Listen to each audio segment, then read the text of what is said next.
Muy buenas tardes, bienvenidos al Festival Sui Generis.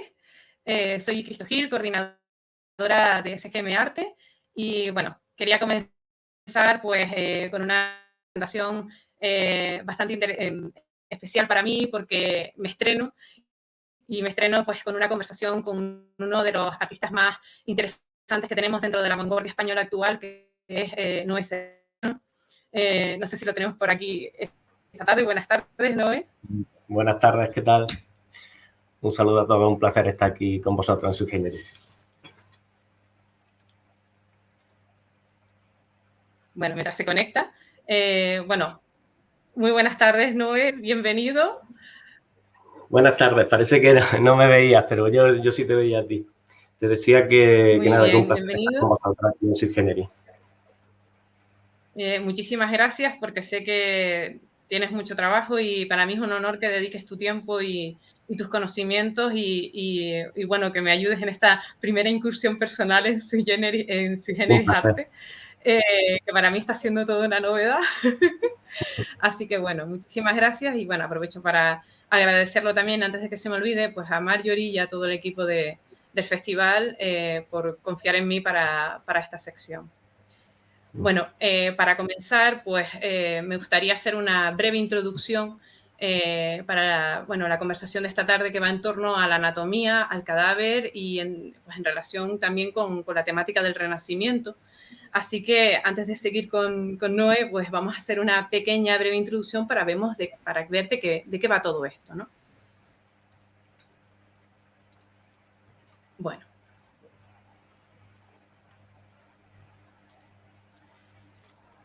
Por supuesto, no es una cuestión de retrotraernos en el tiempo siglos, sino simplemente como este año estaba dedicado al Renacimiento y a esa otra parte del Renacimiento, y en este caso, pues el estudio de la otra anatomía del Renacimiento, era clave entenderlo porque también forma parte de la influencia del trabajo general de todo su recorrido personal de este escultor, ¿no?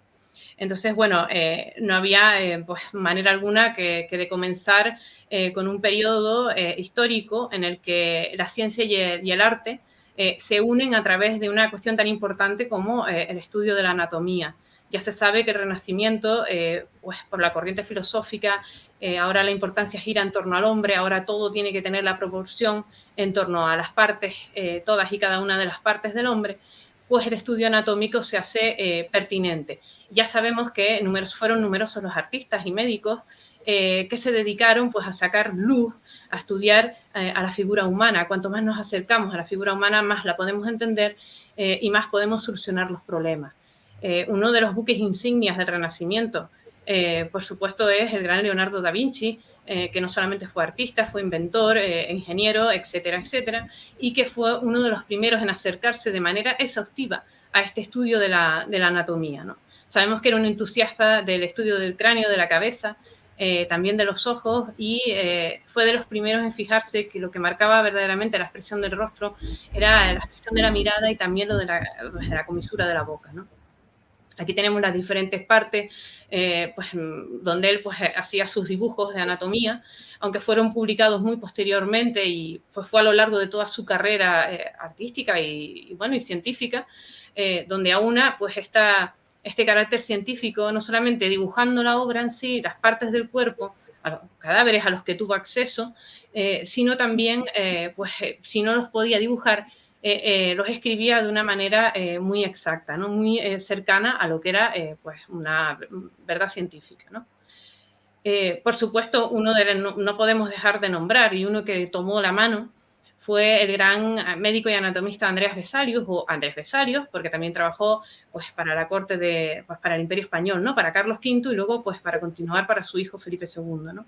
Y gracias a él debemos pues, un gran avance en los términos de anatomía. De hecho, revolucionó el mundo de la medicina porque fue el primer médico que por fin hacía una disección o se acercaba al cadáver de manera directa. Es decir, antiguamente pues el médico pues dictaba a través de un estrado y bueno, pues los barberos de turno, bueno, tenían su nombre, pero bueno, eran parecidos a los barberos porque verdaderamente eran así, diseccionaban el cadáver y eran los que tenían el contacto directo con los cuerpos. Andrea Vesalio revolucionó todo esto con todo lo que conllevaba, ¿no?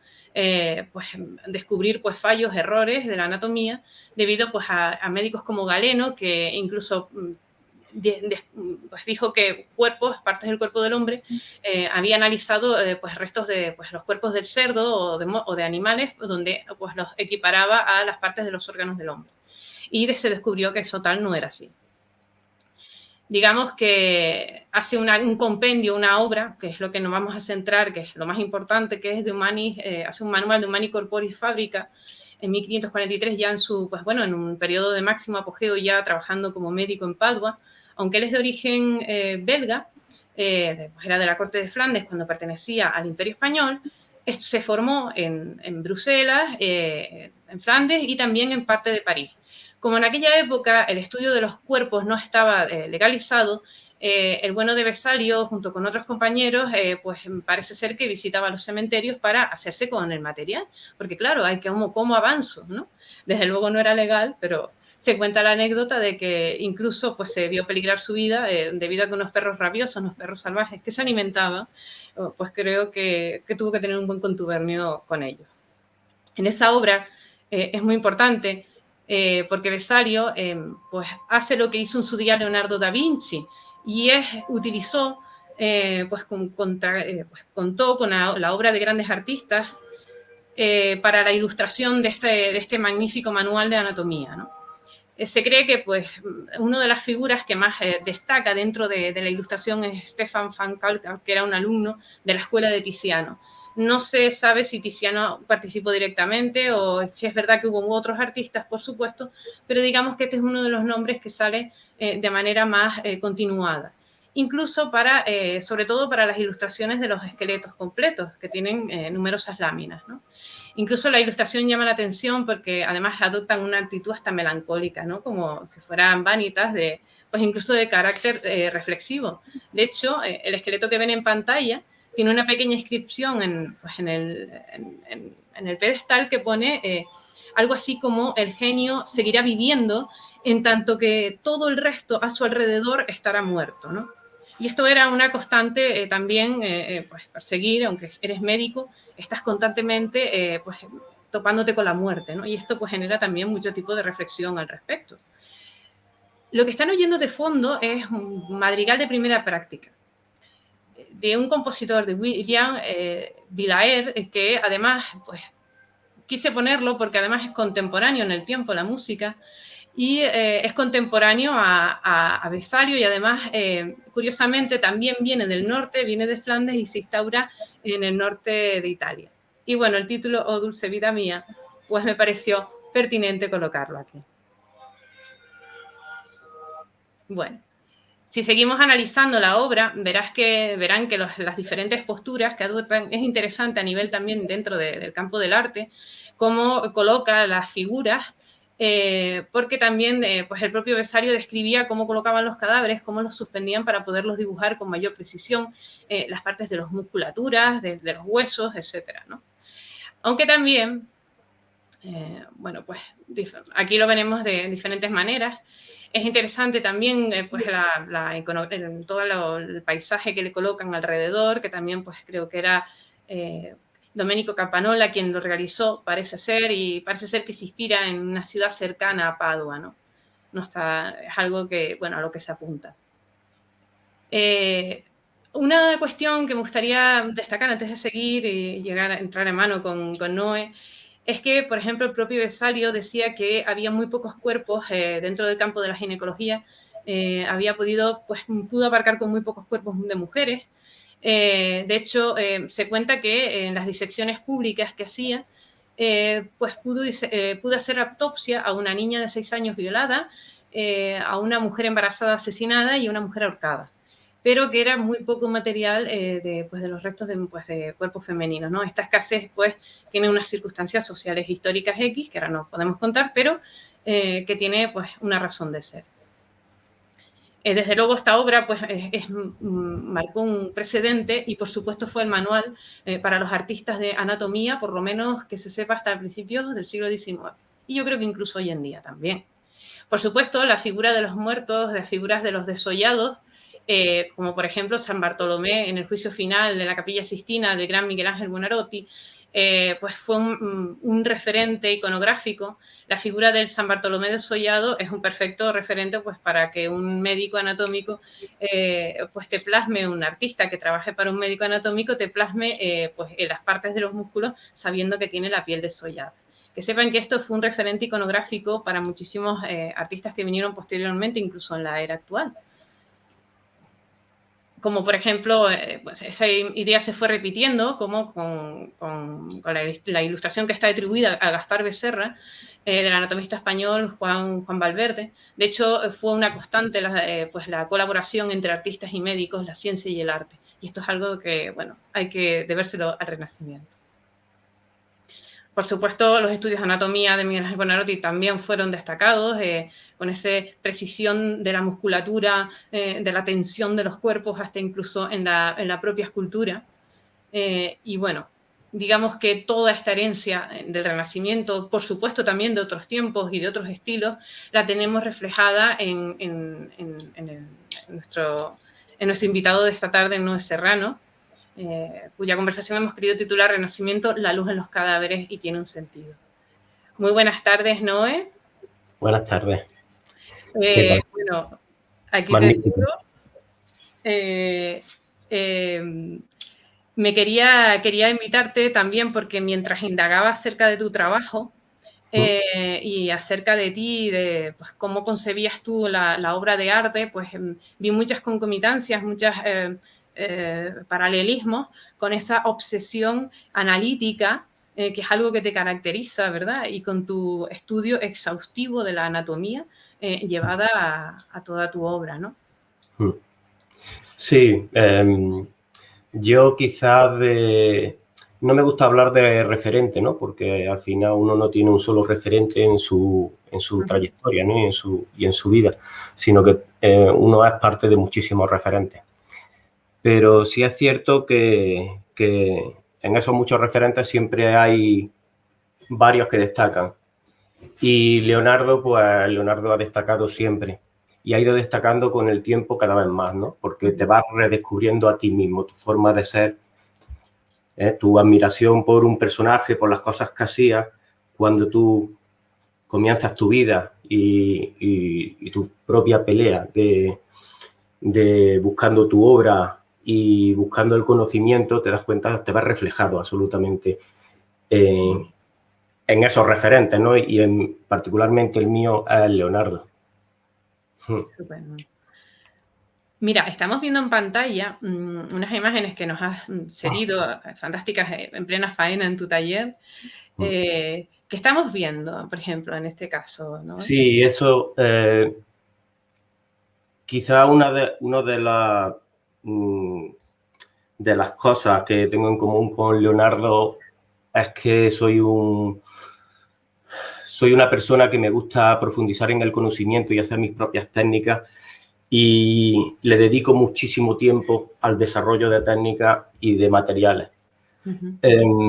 Y eso también es lo que le pasaba a Leonardo. Se despistaba mucho, por eso tiene tan poquísimas obras. No sé si creo que son 20 obras las que tienen, y es porque se perdía, como yo, en esa búsqueda de materiales y de técnicas. Y aquí lo que estáis viendo, pues, es el comienzo, ¿no? De la búsqueda del material con el que trabajo, que es una piel sintética de resina. Es un compuesto que elaboro yo y desarrollé yo durante muchísimos años de investigación, bueno, muchísimos, 2 años y medio de investigación continua. Madre mía, 2 años y medio, que se dice pronto, ¿no? Se dice muy pronto, sí. Por ejemplo, estos son otros de los ejemplos de tu proceso, que no es nada fácil. Estás constantemente probando, ¿no? Los tamaños. Las fotografías anteriores son pruebas de pigmento, de colores y pigmentos, hacer un pantone de tonos, bicomponente y tricolor también. Y las siguientes, ya una vez que seleccioné de todos ellos uno, estos son pruebas de piel, de translucidez de la piel.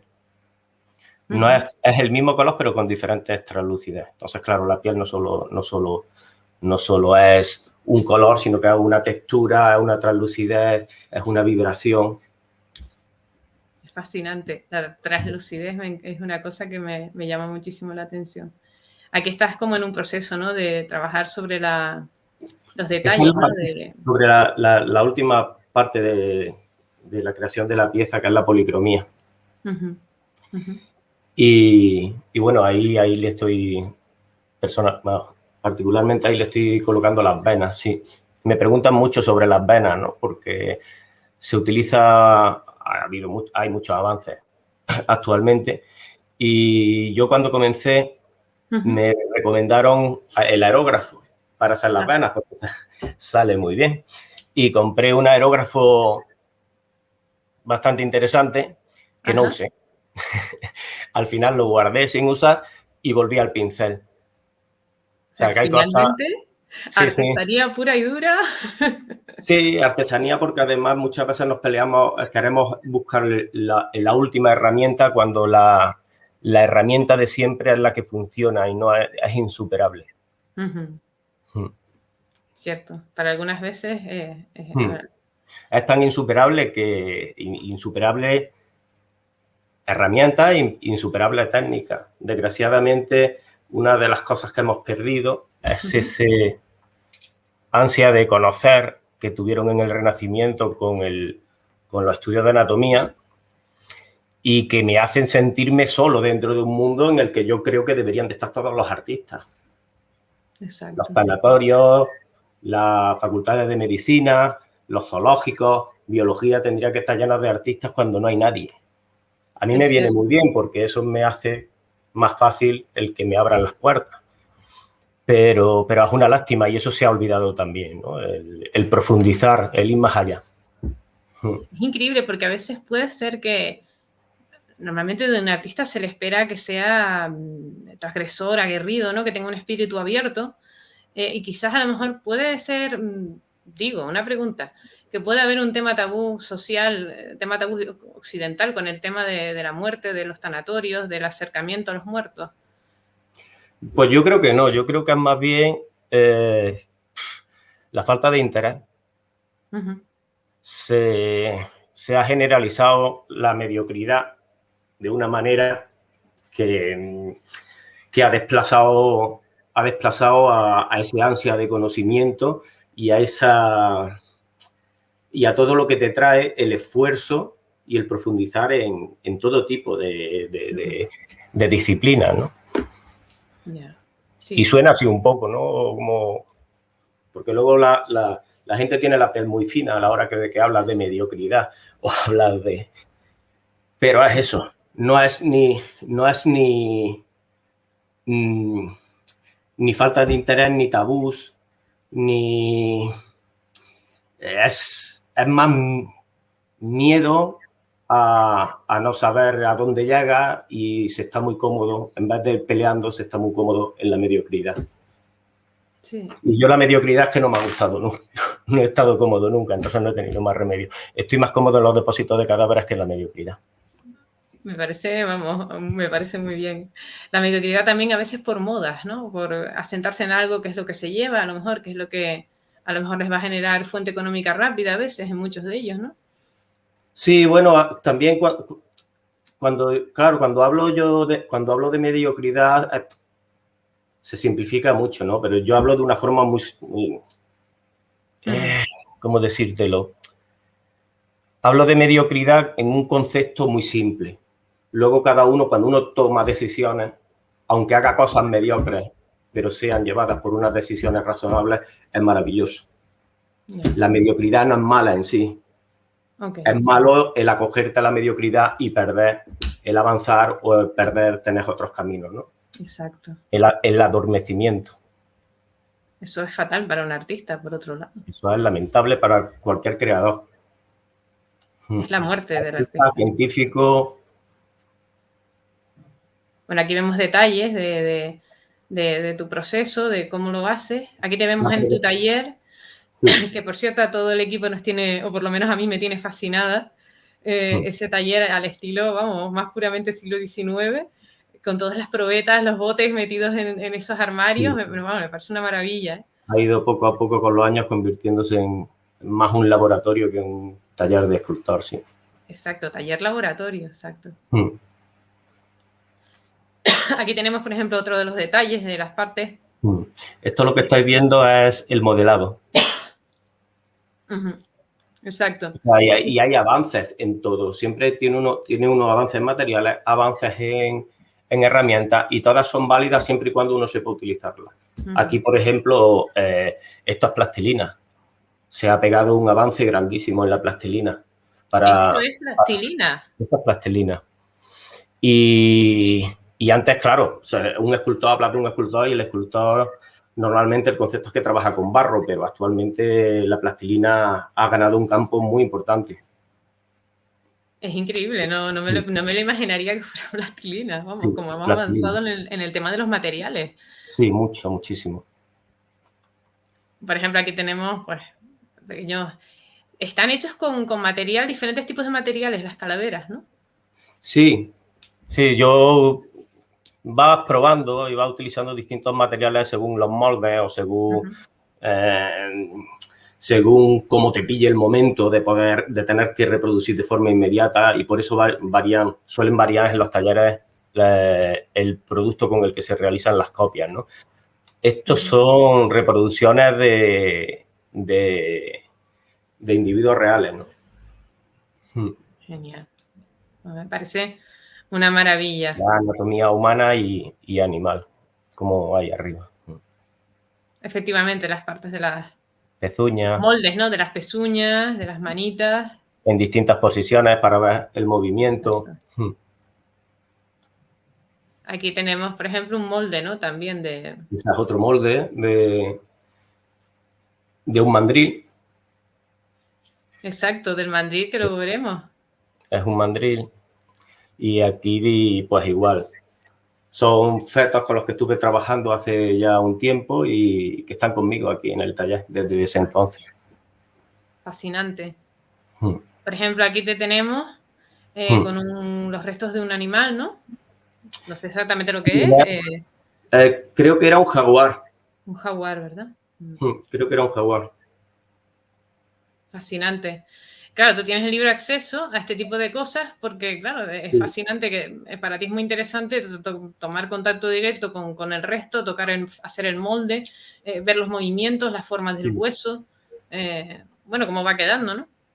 Claro, si es que yo, ya te digo, el que no haya unas colas tremendas para entrar a estudiar la anatomía en ningún sitio, pues, y sea yo el único que hay en la puerta, pues me ha hecho topar con personas magníficas que me han abierto a esas puertas de sus lugares, ¿no? Y yo, pues, tengo colaboraciones, más me dan a ellos que le doy yo.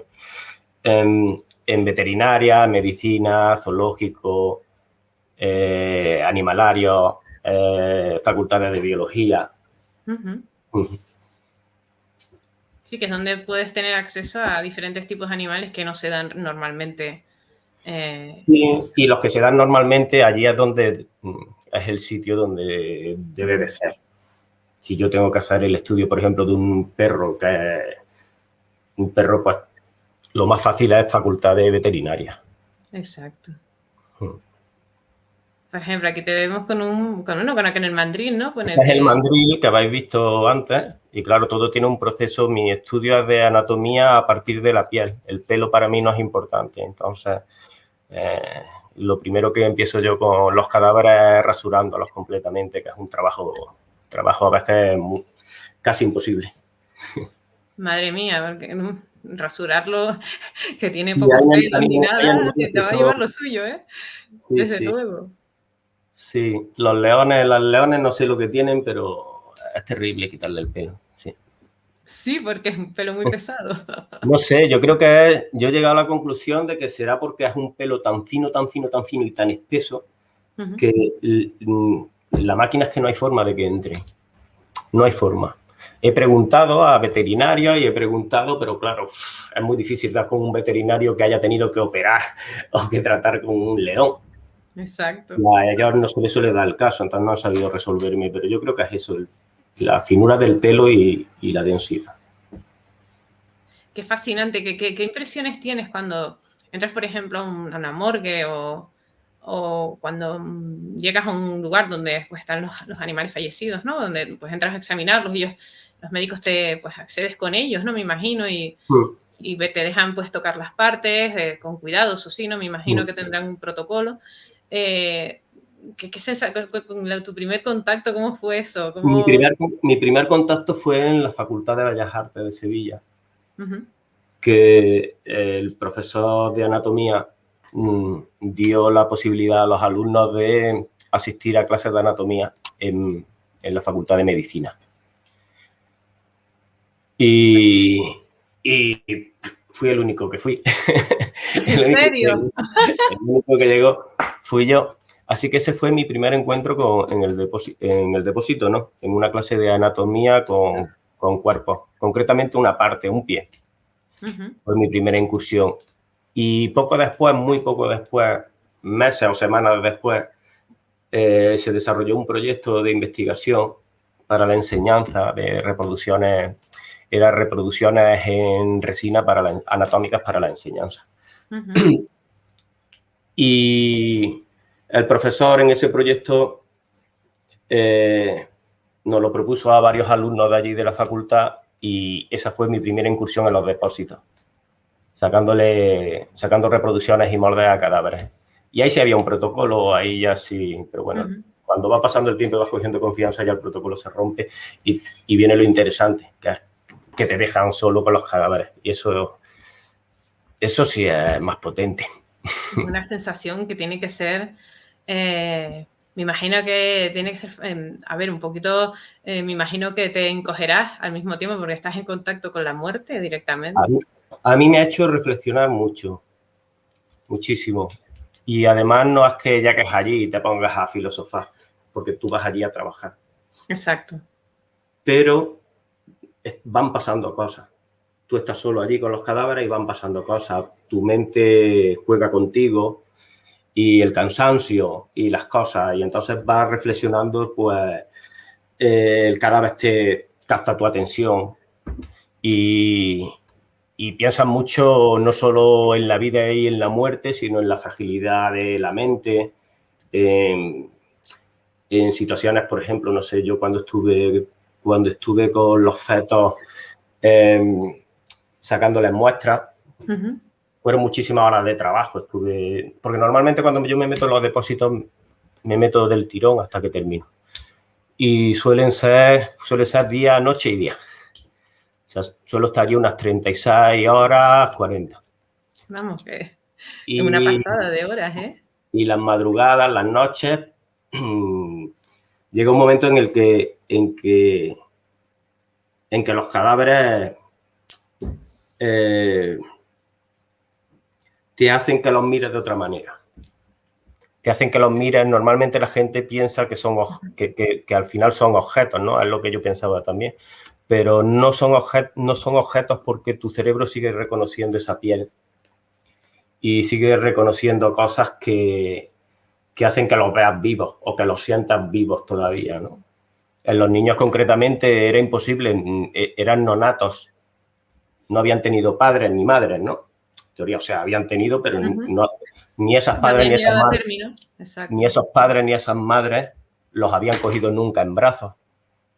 Y yo era el quien los tenía en brazos, ¿no? Esas noches. Y esas cosas sí son... sí te despiertan y te dan un buen latigazo en el cerebro, ¿no? De reflexión. Digamos, no solo que aprendes mucho más de la vida que de la muerte, ¿no? Claro, reflexionar sobre la vida. La muerte es sencilla de reflexionar, porque no hay, por suerte, no hay nada que hablar. Llega y ya.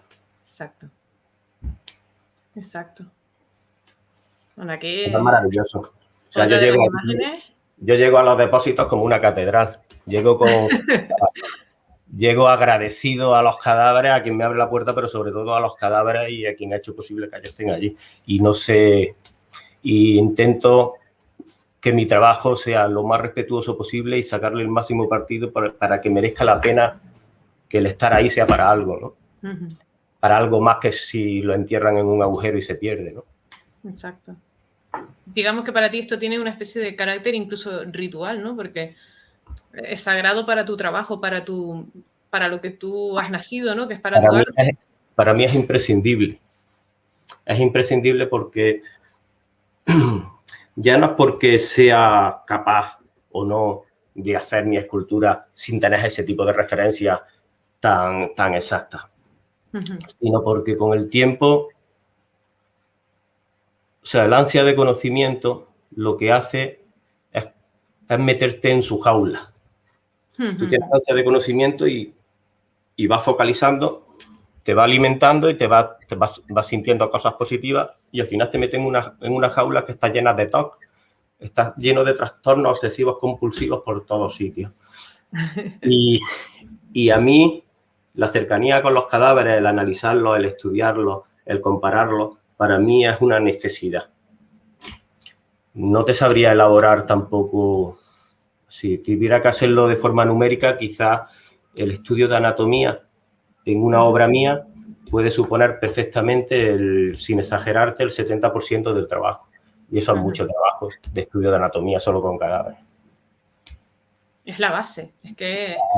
Es mi base. Sin eso es que no quiero, o sea, me niego. Porque si estoy el 70% del trabajo estudiando la anatomía es porque me apasiona. Es una necesidad que ha llegado a apasionarme y a convertirlo en algo sin lo que no puedo estar. Claro, que es tu base para luego lograr estas maravillas, una reproducción, vamos, casi exacta o una interpretación personal casi exacta. Sí, A lo que es la una realidad de la evolución. musculatura de las piernas, obviamente la mayoría de tus esculturas, si no todas, yo creo que todas, son híbridos, ¿no? Entre animales y personas, pero de una manera muy sugerente, ¿no? Muy La fascinante. anatomía humana y animal es siempre la fusión. Mi obra es siempre la fusión de anatomía humana y animal porque con la parte animal consigo hacer exteriorizar la parte instintiva y primaria que tenemos los seres humanos, ¿no? Nuestra parte más bestia, más animal. Y eso es lo que yo hago. Vamos, que no hago otra cosa como han hecho muchos, ¿no? Entre ellos Leonardo. Leonardo hacía muchas, lo llaman caricaturas. Yo no creo, no son caricaturas. Está convirtiéndolo en animales. Está viendo su parte animal de esas personas. Igual que Goya en las pinturas negras. Goya en las pinturas negras también hay muchos personajes que sus caras están fundidas con lo animal. Y gritando y con expresiones terribles, ¿no? Y creo no, es así porque de eso te das cuenta cuando ya has pasado y lo has asimilado, ¿no? En tu interior. Que llegamos a un punto de análisis que vemos esas bestias, ¿no? En el comportamiento humano. Tú también eres muy exhaustivo con el tema de las expresiones, ¿verdad? De los rostros, como estamos viendo aquí, de la obra El Funcionario. Sí. La expresión de la cara es fascinante. Cómo has creado una expresión única y sacada de tu cabeza. Sí, las expresiones para mí son importantísimas. No imprescindibles, pero no imprescindibles no por nada, sino porque hay obras que no necesitan expresión. Pero la inmensa mayoría sí, la inmensa mayoría de mi obra necesitan expresión. Salvo la de los cerdos no son niños, la de la niña que va colgada. El resto todas tienen expresión, sí. Y se ve perfectamente, ¿no? Aquí todavía no utilizaba el material con el que trabajo. Estaba intentando desarrollarlo. Y se nota el avance de la piel. Se va notando como estas piezas que están un poco más acartonadas, con un análisis anatómico fuerte, pero sin análisis de detalle ni de plasticidad de la piel. Aquí tenemos al pastor, por ejemplo, también, que tiene otra expresión bastante curiosa. Es un híbrido me pareció encontrar que te habías fijado en un galgo, ¿no? En el cuerpo de un galgo. Sí, él me estuvo posando, no todas cadáveres. De hecho, no puede ser todo cadáveres, porque los cadáveres no te dan información anatómica que te dan los seres vivos. Y aparte de muchísimos cadáveres de cánidos, me estuvo posando durante todo el proceso un galgo aquí, durante 8 meses que duró el proceso de modelado.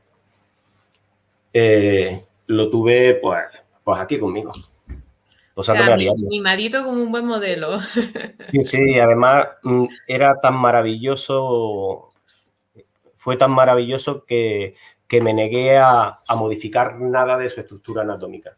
Y es exactamente, está calcado todo, proporción, músculo, todo lo que ves ahí, incluso malformaciones del propio animal, están ahí. Aquí lo vemos, por ejemplo, yo señalo aquí con el ratón en la flexión de la musculatura de las patitas, el muelle de la parte inferior de las patas del perro, que son, vamos, de un exhaustivo. Por ejemplo, Noé, ¿tú qué opinas? Porque claro, yo investigando y leyendo, tengo que decir al público que Noé Serrano no solamente ya pues forma parte, está siendo ya su trabajo objeto de análisis dentro del campo académico, no solamente pues en México, en España, ya se están fijando en su obra y está siendo objeto de análisis y de estudio también dentro junto a otros grandes artistas, ¿no? De la vanguardia, de la actualidad e incluso en comparación con el pasado. Y pues, ¿qué opinas de este? Bueno, pues hay quienes comentan que tú englobas tu trabajo, se instaura dentro de una línea llamada blanca sobre pues, las esculturas de temática pues bizarra, grotesca, pues bueno, que narran pues otra realidad, otra cosa que no es lo aparentemente agradable. Se entiende.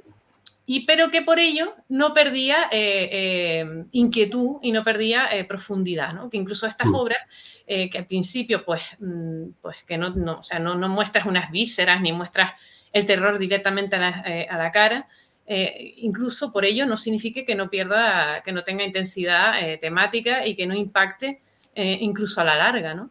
Que sea incluso más impactante a la larga, incluso, ¿no? Porque no te está dando todo de entrada, sino que lo está sugiriendo. Hombre, ya de por sí, para mí, cuando yo me encontré por primera vez con tus seres, con tus criaturas, yo la verdad que me quedé impactada. Sinceramente, no sé si estoy totalmente de acuerdo con eso. Pero desde luego sí es verdad que la inquietud que puede generar, incluso que esto pueda ser real, es bastante curiosa, ¿no? Sí, yo sí entiendo. Entiendo que lo pongan, que haya alguien que lo haya catalogado de línea blanca, desde el punto de vista, que no sé si será así, ¿no? Pero lo entiendo desde el punto de vista de que dentro de lo grotesco, más extremo o más negro, pues tiene un valor muy importante la deformación, la deformidad, el caos, lo no estético. Entonces, lo mío, aun siendo seres imposibles y quimeras, pues sí tienen una armonía, una belleza. Y entonces ahí sí entiendo perfectamente esa catalogación de línea blanca. Y la impresión, yo siempre lo he hecho de forma innata. Cuando yo empecé a desarrollar mi obra, yo lo que pretendía era pellizcar el cerebro, ¿no? de aquellas personas que la vieran y jugar con el cerebro, porque el cerebro me ha interesado siempre muchísimo, muchísimo. Y la sociología, la psicología. Y en ese pellizcar el cerebro vi que tenía una grandísima importancia que el ser humano y el animal no fuesen unos híbridos con un exceso de fantasía. Porque tu cerebro al final lo cataloga de monstruos dentro de la fantasía o de los sueños. Y yo quería traerlo al mundo real. Y creo que se van quedando. No sé si lo estoy consiguiendo, ¿no? Pero yo creo que se van quedando en este mundo real, que es lo que al final te sacude, ¿no? Y te golpea. Creo no. A mí, David Lynch, por ejemplo, es un director que me ha gustado desde siempre, ¿no? Yo, desde la primera vez que vi El hombre elefante, no es que me gustara, es que me sentí reflejado, yo me sentía el hombre elefante y era un niño. Y con el paso del tiempo, bueno, yo me he quedado en eso, me gustan las películas de David Lynch, tampoco he profundizado. Pero este año he vuelto a verla y me he dado cuenta de que David Lynch trabaja exactamente con los mismos parámetros que trabajo yo. Exacto. Que yo no sé definirlo porque no sé, soy teórico, pero seguro que está más que definido porque David Lynch seguro que ha tenido de todo tipo de investigadores que han sabido sacarle los porqués. Y son parámetros que hacen que dentro de lo real aparezca un elemento que a tu cerebro lo vuelva loco, porque tu cerebro no sabe de por qué ese elemento está ahí. Y eso es lo que yo llamo el pellizcajel del cerebro. Y el impacto de la extrañeza o incluso la extrañeza dentro de la propia cotidianidad, porque el mundo interior de David Lynch ya sabemos que es bastante curioso, bastante peculiar, es extraño. Felizmente, a Dios gracias, porque por otro lado, menos mal que existen directores de cine con un registro totalmente personal y único. Y efectivamente pasa eso con tu obra. De hecho, tu criatura, por decirlo de algún nombre, lo que más terror puede llegar a dar es que se pueden dar, que da la sensación de realidad. Quiero decir, yo soy fan de esa ciencia ficción, o en el campo del cine, por ejemplo, o de esas historias o de esas criaturas que pueden ser que pasen. Te estremece muchísimo más que algo que es directamente fantasioso, que también, por supuesto, tiene su cabida en el mundo, ¿no? Pero cuando algo puede ser mucho más real de lo que parece, ¿no? Incluso en tu caso, pues el tema de la genética, de las deformaciones, es que los haces de tal manera que da la impresión de que pueda pasar. Pueda pasar, pero pueda pasar. Esa idea está ahí, pero, y esa idea es terrorífica, por otro lado. Es fascinante. Es terrorífica, pero dicha en el buen sentido, ¿eh? Sí, estoy absolutamente convencido de que no son importantes las cosas reales. No es importante que algo sea real o no. Si tu cerebro se lo cree, lo es.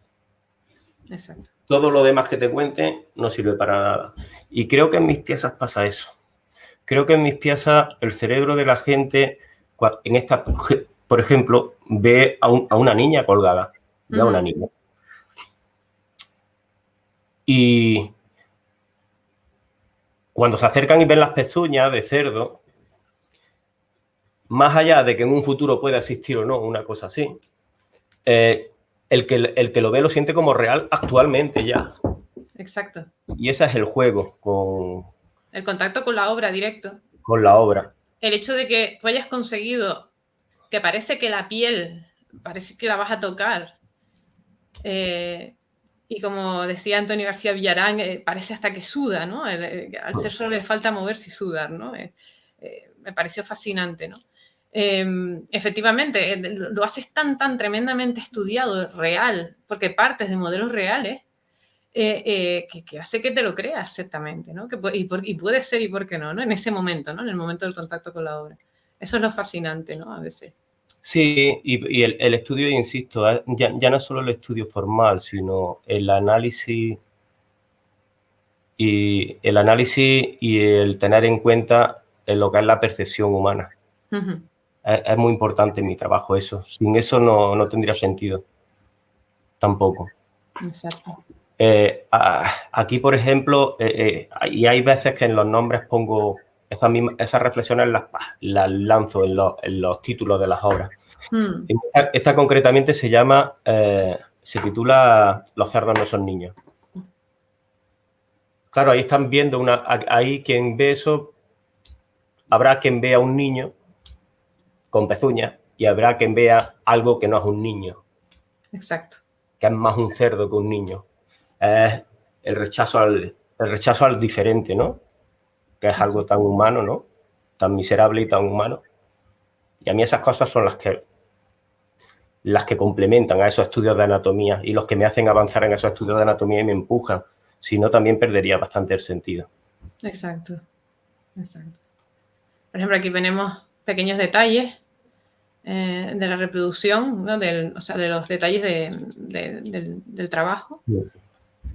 Aquí tenemos otra obra tuya. Sí, una pequeña obra. No pude conseguir el título. No sé si tiene nombre. Sí, ¿cómo se llama? Se llama La Plaga. La Plaga. Interesantísimo. Sí, es una reflexión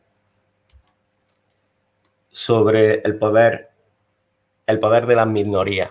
Una reflexión sobre la segunda plaga de Egipto, de la rana, de cómo si los seres que nos creemos pequeños nos unimos, pues derrotamos gigantes, ¿no? Eso es verdad.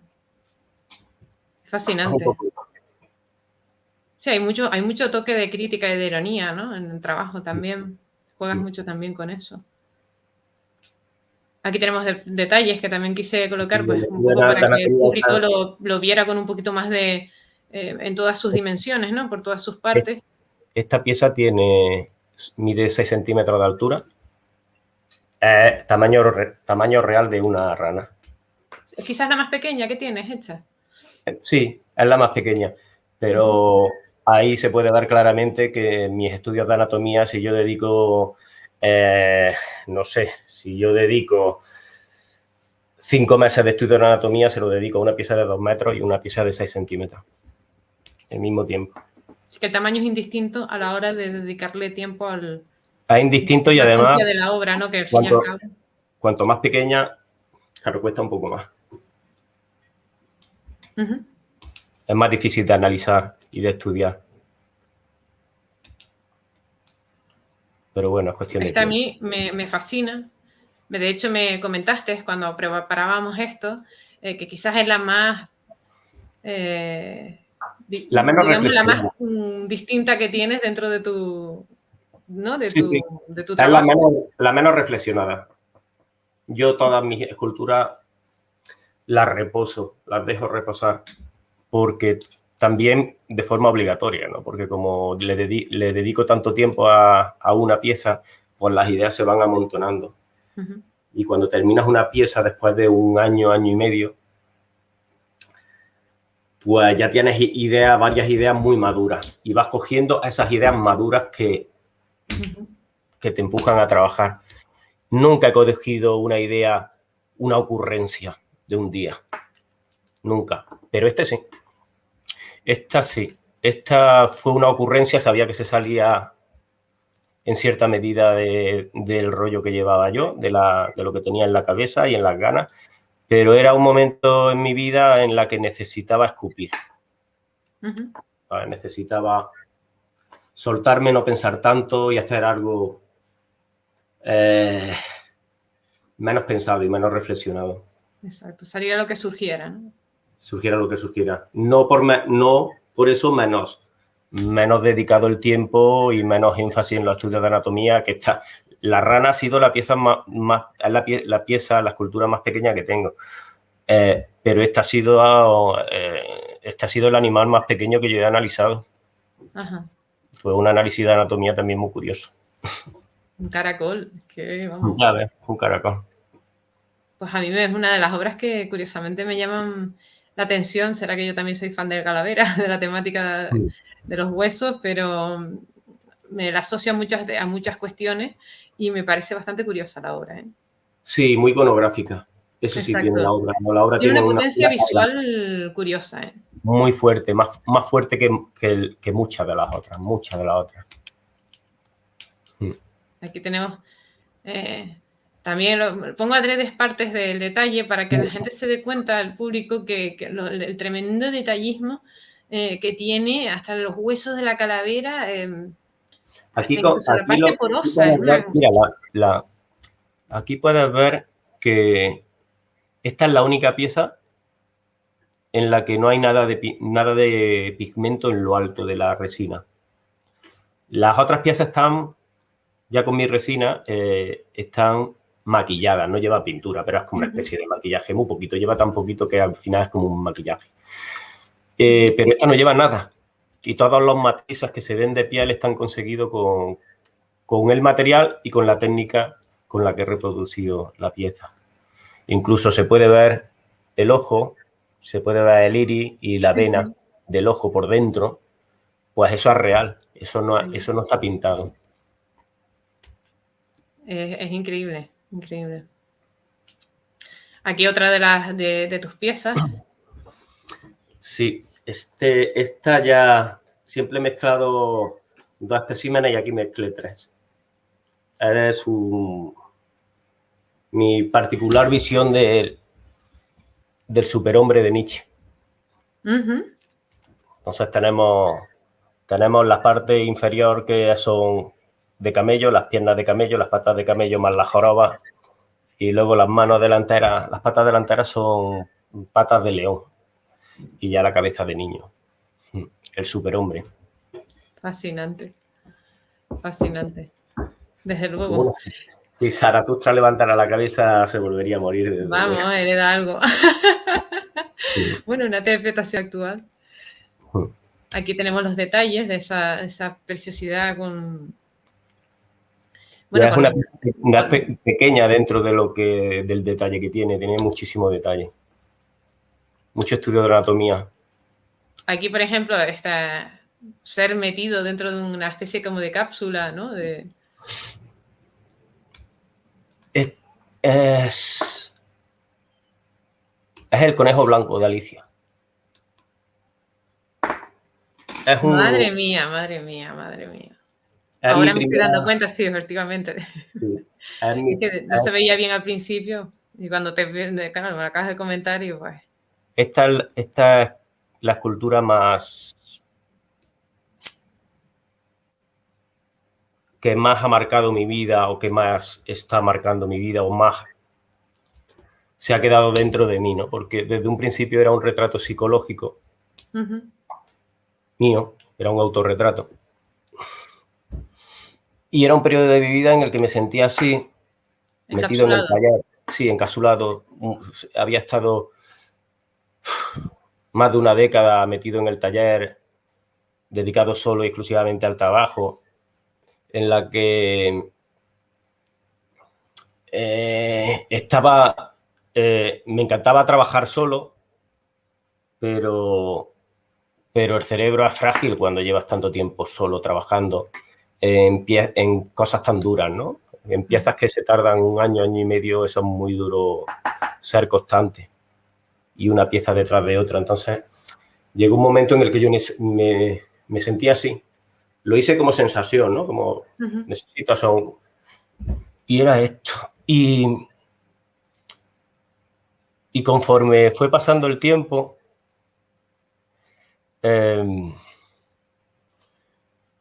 estaba la crisis, había llegado la crisis, el mundo del arte, bueno, había llegado, no, ya llevaba muchos años, ya se hacía insostenible, estaba todo muy mal, no sabía cómo encauzarlo todo, cómo poder llevar mi vida dentro de mi obra por el mejor camino, ¿no?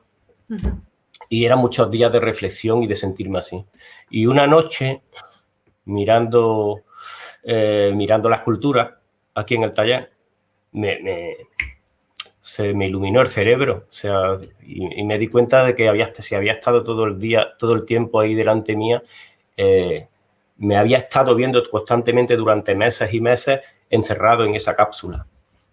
Y yo lo que tenía es que salir y no dar tiempo ya más. Que el mundo está lleno de conejos blancos y los conejos blancos hay que salir corriendo a por ellos, por las oportunidades que te dan la vida que no pasan encerrado dentro de un taller. Digamos que en aquellos años, aquel proceso te estaba llevando de tu propio trabajo, tu propia obra a veces, te estaba engullendo a ti mismo, ¿no? Digamos, totalmente. Te estaba asfixiando.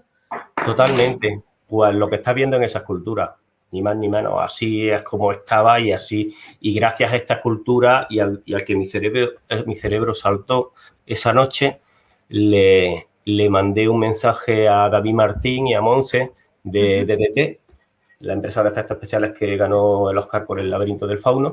Sí, señor. Y, sí. al día siguiente me llamaron y me dijeron, llegas en el momento idóneo. Así que el conejo blanco ese día lo cogí y ya directamente esa misma semana tiré para Barcelona y a formar parte del Y el equipo conejo de la punto. suerte y de las oportunidades, porque... Y te Sí, abriste un nuevo camino, porque al fin y al cabo este fue el comienzo de tu nueva trayectoria, ¿no? Como lo que vemos aquí con la compañía DDT y trabajando para tu aportación artística dentro del campo del cine, ¿no? Que es tan fascinante. Fue maravilloso, porque era lo que necesitaba. El cine ha sido siempre mi gran pasión, siempre. A mí el mundo de la galería no es mi mundo. Mi mundo está en mi taller y luego el mundo del cine es lo único que a mí me ha puesto los pelos de punta. Muy bien. Digamos que, como bien dices tú, los blancos te dan fobia, los blancos de las galerías. Claro, los blancos me dan fobia, menos los conejos blancos, menos los conejos blancos. Que esos no que dan suerte. Dan suerte. Bueno, suerte no. Sí. Tu trabajo es el que te ha dado eso. Sí, y no es que den suerte los conejos blancos, es que están constantemente pasando, como trenes, están pasando, llamando tu atención. Y los conejos blancos van a algún sitio maravilloso, van al país de las maravillas. Pero si tú no sales corriendo detrás de ellos, pues nunca llegas al país de las maravillas. Exacto. Y este conejo blanco me llevó a DDT. Sí. Y sigo haciendo colaboraciones. Me llegué de una forma de... No era mi objetivo dedicarme a ser escultor de efectos especiales, pero sí hacer colaboraciones y poderlo compaginar con mi obra. Y en eso sigo. Fascinante. Me imagino que aquí es, claro, un trabajo en equipo, donde cada uno tendrá una misión dentro de un objetivo. Sí, lo que está viendo ya es el equipo de la cabeza, del modelado de la cabeza del monstruo. Fantástico, es una cosa. Luego estaban los animatrónicos, los pintores. Más o menos, ¿cuánto se puede contar? ¿Cuánto tiempo más o menos dedicaron solamente, por ejemplo, a la cabeza del monstruo? ¿Se puede? O el proceso... Pues he perdido ya noción, pero yo creo que le echamos 2 meses. Creo que fueron 2 meses. O sea, se trabajó. Me pierdo un poco ahí. 2 meses, 1. Es que el mundo del cine, 2 meses es una burrada. También es verdad que esto era una burrada. Sí, el cine es más el arte del tiempo y el tiempo apremia. Sí, fue lo más grande que se había hecho en efecto especial aquí en España. Era algo que si DDT no está aquí, no se hubiese podido hacer. Qué maravilla, qué maravilla. Bueno, aquí tenemos una última imagen que yo quiero que me cuentes la relación, porque sí, no quiero yo meter la pata, pero sí que cuentes esta incursión, esta relación que tienes con esta obra y con Guillermo del Toro. Pues sí, pues mira, yo normalmente la gente que sabe que hice esta obra y que lo cuenta, va quedando que yo hice El hombre pálido del laberinto del fauno y no es así para El laberinto del fauno. DDT fue la empresa que hizo los efectos especiales para El laberinto. Muy bien. Hizo un trabajo impresionante. Y Guillermo, que es un gran coleccionista de arte, de artistas y técnicos de cine, pues iba a ser una gran exposición, y no tenía su obra, o sea, no tenía sus seres, los seres de sus películas no los tenía. Entonces llamó a DDT y les pidió a DDT, porque DDT tenían pues, todo el maquillaje de la película, todas las referencias de los actores y tal, y los llamaron para que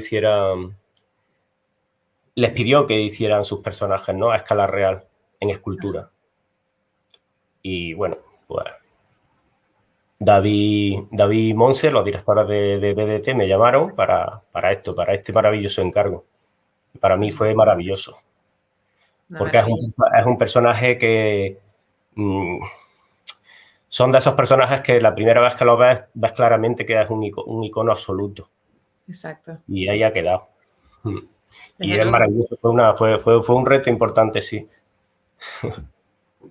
Es que la fuerza del cine a veces es eso, que los seres que se crean expresamente para el cine, ¿no? Pues al final crean un background, o sea, crean una imagen dentro de la cultura popular y forman parte ya de nuestros seres, de nuestros monstruos, y con lo que con lo que nos criamos y con los que convivimos, que al fin y al cabo después ya no, digamos, forman parte de nuestra vida, ¿no? Entonces, quería que contaras este detalle en concreto, para yo no meter la pata, porque claro, a veces no indagando en las redes se te ve la imagen y... Te lo agradezco porque a veces es injusto, ¿no?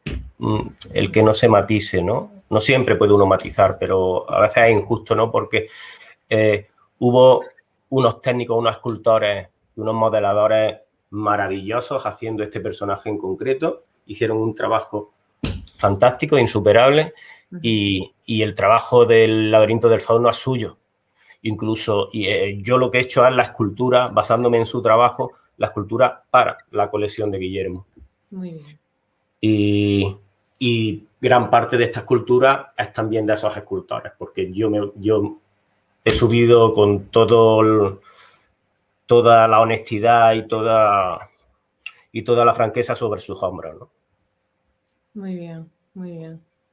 O sea, digamos que ahora ya finalmente sigues trabajando o haciendo cositas o tienes proyecto de estar dentro de este campo, ¿no? Cinematográfico en general. Sí, sigo ahí. Ya, de hecho, ahora llevo unos días aquí en mi taller, pero dentro de el próximo domingo ya parto de Córdoba y entro a formar parte de un equipo de efectos especiales, sí, fuera de aquí. Estupendo. Y bueno, el año que viene habrá muchas sorpresas y muchas tal, porque está ahí también una de mis últimas colaboraciones, que fue con Batman, y espero, ¿no? A ver si es posible hacer algo en mi ciudad, aunque sea una presentación y una cercanía con el público. Pues no, se nos acaba el tiempo. Muchísimas gracias y bueno, que espero que sigas ahí en la brecha. No quiero dejar esto sin nombrar que no solamente has sido un referente dentro, tu trabajo es parte de objeto de estudio dentro del campo académico, sino que también has sido referente y ejemplo para otros artistas, como por ejemplo diseñadores de moda. No recuerdo ahora el nombre, no recuerdo el apellido. Florencio Pérez, que hizo límites irreales o límite irreal, que está basado en una colección de moda basada en tu trabajo, ¿no? Y eso a mí me parece digno a resaltar, ¿no? Que generes algo propio, algo tan único y que encima sea referente. Muchísimas gracias, Noé. Es maravilloso que sea así. El contagio siempre es maravilloso.